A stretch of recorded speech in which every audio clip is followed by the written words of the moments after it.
Salut à toi et bienvenue dans cette nouvelle vidéo.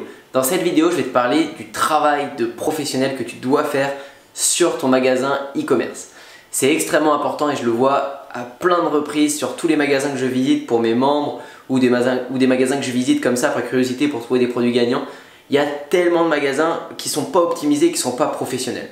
Alors, il y a beaucoup de personnes qui disent qu'ils n'arrivent pas à vendre en e-commerce, que le dropshipping est mort, que Amazon est mort, que tout est mort. Que rien ne marche.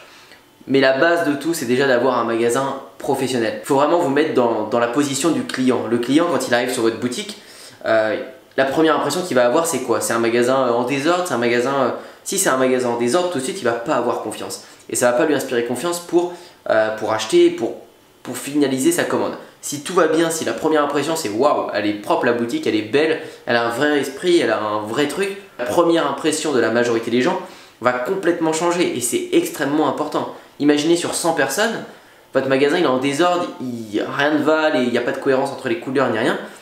Là, sur 100 personnes, je pense que 80 vont se dire déjà, oh, il est bizarre ce magasin, on comprend si c'est pas 90, si c'est pas 95 personnes. Tandis que si sur 100 personnes, elles disent toutes que votre magasin, waouh, il en jette, c'est super, il y a une vraie patte, il y a un vrai goût, il y a un vrai style. Il est vraiment original, il se démarque du lot, et bien ça inverse complètement la tendance. Si toutes ces personnes-là sont convaincues déjà d'emblée par le magasin, elles ont beaucoup plus de chances d'acheter. C'est là où je veux en venir et je vais vous détailler ça sur le tableau. Alors la première chose à faire selon moi sur un magasin, c'est vraiment l'aspect général. Il faut que la cohérence des couleurs, il faut que les images, la page d'accueil, etc. elles donnent envie, elles soient professionnelles. Il faut que tout soit rangé, cadré et qu'il n'y ait rien qui dépasse. Pas que tout soit rangé, calé bêtement, c'est pas ça que je veux dire. Vous pouvez avoir un thème et un site original, mais il faut que dans la structure et dans l'idée ce soit rangé et que ce soit structuré. Il est hyper important d'avoir un footer. Vous savez, le footer c'est le bas de page. Sur votre site, hop, voilà, toute la partie en bas, tout ce qui est ici, le footer, il faut que ce soit super bien renseigné. C'est hyper important. Toutes les grandes entreprises, si vous allez sur Apple, si vous allez sur des sites boulangers, peu importe, plein d'autres, Darty, n'importe quoi, vous allez aller dans le dessous, dans le footer, vous allez voir c'est très complet en dessous. Pourquoi? C'est des grandes entreprises, elles sont professionnelles, à vous de faire la même chose. Il faut que vous ayez un numéro de téléphone, il faut que vous ayez une adresse mail, donc ça fait deux choses pour vous contacter et ça rassure énormément de clients. Il faut que vous ayez vos conditions générales devant, les mentions légales, la politique de confidentialité, la politique de retour.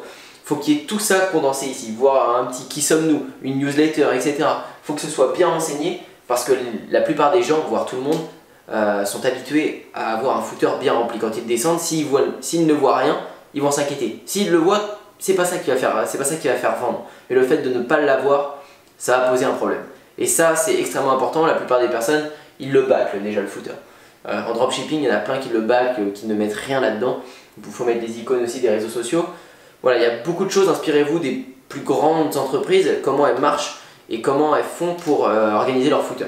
Vous verrez que ça n'a rien à voir avec le vôtre, la plupart du temps. Ça, c'est un premier point. Le deuxième point qui est hyper important, ça va être sur votre description. Donc on va reprendre une... Hop. Là, vous avez votre image produit. Et là, vous avez votre description. Ok?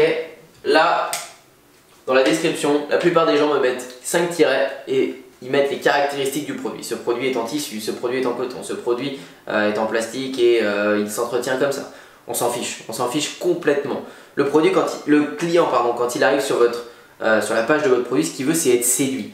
Il veut que le produit réponde à son besoin. Le client, il vient là parce qu'il a un problème ou il a un besoin.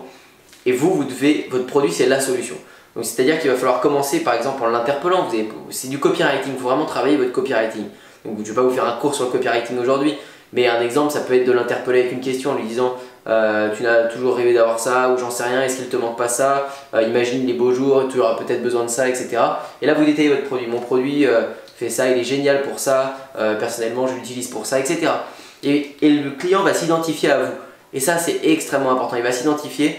Et après, vous pouvez lui balancer des caractéristiques sur le produit pour le rassurer au niveau technique, mais ce n'est pas du tout l'essentiel. Si vous mettez que des caractéristiques techniques, vous dites déjà vous ne vendrez jamais grâce à votre description. Donc si le client achète, c'est vraiment qu'il a repéré le produit et que votre site il le vend vraiment pas cher pour lui. En clair, vous allez le vendre à personne. Donc il faut vraiment que votre description elle soit béton. Donc c'est-à-dire avec des mots en gras, des mots soulignés, des images entre les paragraphes, un truc dynamique vraiment. Ça c'est un point extrêmement important si ce n'est pas le point le plus important. L'image, beaucoup trop de personnes mettent des images de mauvaise qualité, des images prises sur AliExpress. Il peut y en avoir de bonnes, mais la plupart du temps il faut les retravailler nous-mêmes.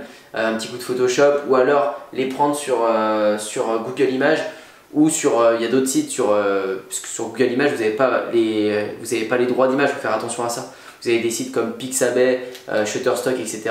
Ou alors le mieux c'est de commander directement le produit et de faire vos photos vous-même, voire un petit montage vidéo pour la publicité. Ça c'est vraiment du travail professionnel et c'est comme ça que vous allez vendre. C'est pas en prenant la photo d'AliExpress toute pixelisée et en mettant 3 caractéristiques, ça vendra jamais. Je vais pas vous faire un cours là-dessus, mais c'est vraiment pour vous donner l'esprit de comment doit être votre boutique. C'est hyper important qu'elle soit professionnelle et rangée. C'est hyper important aussi d'avoir la preuve sociale. La preuve sociale, c'est-à-dire ici, vous allez pouvoir avoir plein d'avis.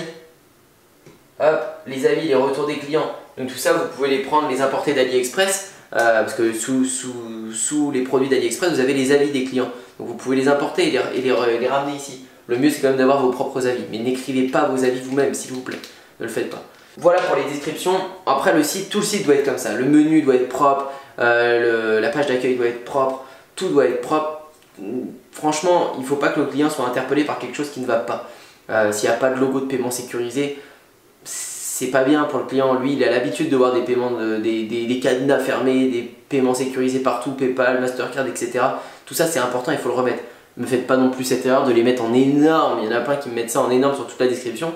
Ça fait l'effet inverse. Ça fait vraiment l'effet inverse. Ça fait je veux montrer que c'est hyper sécurisé. Au final, on a l'impression que c'est un site d'arnaque. Donc faites attention à ça. Mais essayez de faire un travail vraiment professionnel. Regardez les plus grands sites comme ASOS, etc. qui vendent des vêtements à la pelle. Même sur Amazon, regardez comment ils structurent tout ça. Voilà pour cette vidéo. J'espère que ça vous a plu. J'espère que vous avez compris le message sur le travail professionnel. Parce que ça change tout vraiment sur votre boutique. Sur tous vos projets en e-commerce, peu importe si vous vendez des services ou si vous vendez des produits sur une boutique, il faut vraiment que votre travail soit professionnel et que l'image que ça renvoie, ce soit une image professionnelle. Vraiment, faites-le et vous verrez, ça changera radicalement vos résultats, je vous le garantis. Voilà pour cette vidéo. En tout cas, si tu as aimé cette vidéo, si ça t'a appris quelque chose, n'hésite pas à mettre un petit pouce bleu et à t'abonner à la chaîne, ça me fera extrêmement plaisir. Je te dis à bientôt pour une prochaine. Bye bye.